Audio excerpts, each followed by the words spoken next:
Hop hop hop! Avant de commencer la vidéo, je tiens à vous annoncer que je suis désormais sur Utip. Si vous souhaitez me soutenir financièrement, vous pouvez aller sur ma page Utip en description et vous pouvez regarder une pub d'environ 30 secondes qui me rapportera environ 5 centimes. Merci de votre attention, sur ce, commençons. Oh oui, plus d'espace! Oh, on se fait plaisir, oui! Salut, ici Neptenio! Et aujourd'hui, nouvel épisode de Dans la tête 2 qui ne va pas se porter sur un antagoniste comme le dernier épisode, mais sur un protagoniste, j'ai nommé Ralsei de Deltarune. Alors, je tiens à vous prévenir, cet épisode sera relativement court, mais garde ton calme! Garde ton calme, Patrick! Garde ton calme! Je prévois de faire une autre vidéo sur Ralsei lorsque Deltarune sera sorti en version complète. Et une dernière chose que je tiens vraiment à préciser, c'est que Deltarune est un alternate universe officiel d'Undertale et pas un Undertale 2. Si vous voulez plus d'infos, je vous mets en fiche une vidéo de mon cher ami Captain Hype qui parle plus profondément sur le sujet. Allez, essayons de comprendre ce qui se passe dans la tête de Ralsei. Je me suis niqué la main par le pouvoir de la transition lasagne. Ralsei est un de vos partenaires dans le chapitre 1 de... C'est un petit chevreau noir habillé en magicien. Oui, on tient ici le Fursona d'Harry Potter, les amis.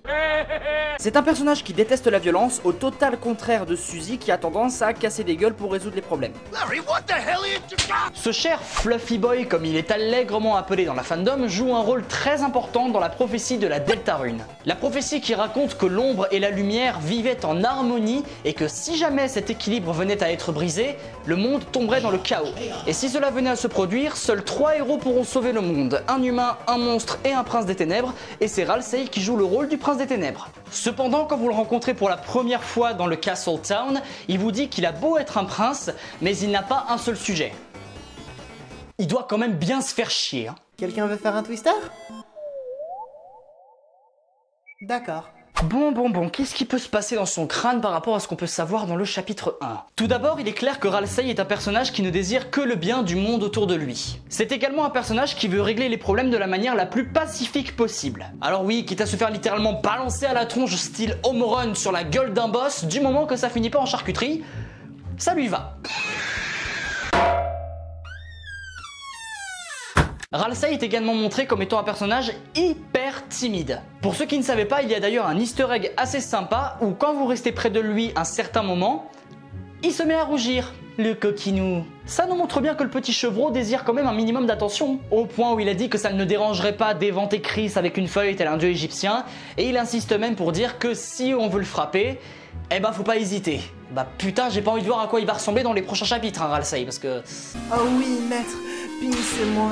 Enfin bref, Ralsei est prêt à tout pour faire régner la quiétude et la paix chez les gens autour de lui. Malheureusement, trop de gentillesse tue la gentillesse, ce qui fait de Ralsei un personnage relativement naïf. Notamment à la fin du chapitre lorsque King prétend abandonner le combat et que le chevreau se met à le soigner. Ah bah c'est bien, Nils. Mais le point positif, c'est que ça nous montre que Ralsei n'est pas un personnage rancunier. Il serait capable de pardonner les personnages les plus cinglés de l'histoire du jeu vidéo, ça j'en suis sûr. Et je suis même sûr et certain qu'il irait jusqu'à pardonner ces gens-là. Oui, même lui. Même Elio. Je mets ma main à couper qui serait prêt à pardonner Elio. Pour avoir menacé de détruire l'univers tout entier? Oui, j'en suis toujours sûr, oui. Tu sais, je te pardonne pour ce que tu as pu faire. Tu as dû avoir une enfance difficile. T'inquiète pas, on va regarder Totally Spies ensemble, ça ira mieux après. En fin de compte, le monde distorsion, c'était pas si mal. Enfin, nous allons clôturer cet épisode en parlant de la chanson de fin de Deltarune. Il s'agit de la chanson Don't Forget qui peut être écoutée après la cinématique finale. Et après inspection, il se trouve que cette chanson est chantée du point de vue de Ralsei.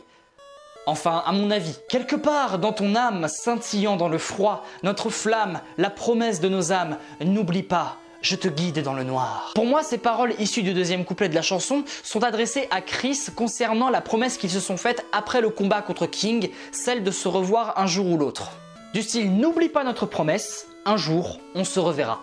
Donc si j'interprète bien les paroles, il est quasiment sûr que Ralsei va réapparaître dans les chapitres suivants de Deltarune. Et il ne fait nul doute que Ralsei sera un gros pilier pour la morale principale de l'univers de Toby Fox. La violence, ça ne résout rien, c'est mieux d'être gentil. Mais qu'est-ce que tu fais? Il faut être gentil. Et puis bah c'est à peu près tout. Nani, déjà? Je vous entends déjà crier derrière votre écran. Bah le truc c'est que on n'a pas beaucoup d'infos sur Ralsei puisque le jeu complet n'est pas encore sorti. Mais grosso modo pour l'instant tout ce qu'on sait de Ralsei c'est que c'est un gros stéréotype du healer très gentil, mais qu'il y a quand même un brin de personnalité pour qu'on puisse s'attacher à lui. Mais bon, comme je l'ai dit au début, je referai une vidéo plus complète sur Ralsei quand Deltarune sera sorti en version complète. Sauf s'il y a un personnage beaucoup plus intéressant que lui qui fait son apparition. Enfin, je ferai quand même la vidéo, mais je parlais de ce personnage, enfin... Et cet épisode de Dans la tête 2 est terminé les amis, j'espère qu'il vous a plu. Suite au vote que j'ai lancé dans ma vidéo sur Elio, le prochain épisode va se porter sur le personnage mystère qui n'est autre que... Asgore. Je vous invite à rester à l'écoute en vous abonnant à la chaîne. En tout cas, merci encore d'avoir regardé cette vidéo, ça me fait vraiment super plaisir. Si vous voulez me soutenir financièrement, je vous invite à regarder une pub pour moi sur ma nouvelle page Utip, mais vous pouvez aussi me follow sur Twitter ou encore rejoindre mon serveur Discord qui est en description via un lien temporaire. Sur ce, je vous laisse, on se retrouve dans la prochaine vidéo qui sera sur un sujet que j'ai laissé à l'abandon il y a très longtemps. Je vous fais des bisous, portez-vous bien, arrivederci!